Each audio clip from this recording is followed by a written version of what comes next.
Čaute, tak tohtoročný Super Bowl bol opäť bizár a mňa najviac zaujala reklama na Mountain Dew a je to reklama, kde teda slečna sa na začiatku napije toho dotyčného nápoja a ocitne sa v nejakom tropickom prostredí pri ostrove na loďke a to, čo sa deje na tom ostrove, to je veľmi zaujímavé, to ma na tom najviac baví, že Seal, spevák, spieva svoj hit, ale naozaj vyzerá ako tuleň, je obklopený ďalšími tuleňmi a je tam taký super moment, keď sa ten tuleň snaží udržať ten produkt v tých svojich plutvičkách a nedarí sa mu to a ten produkt mu proste vypadne do vody, potom tam vyskočia dve kosatky a tá slečna povie, že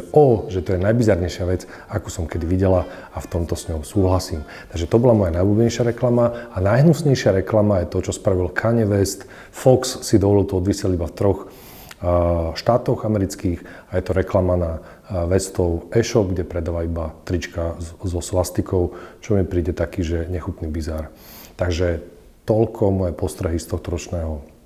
Super Bowlu a pozrite si aj iné elegantné opisy týchto reklám od mojich kolegov. Tuna.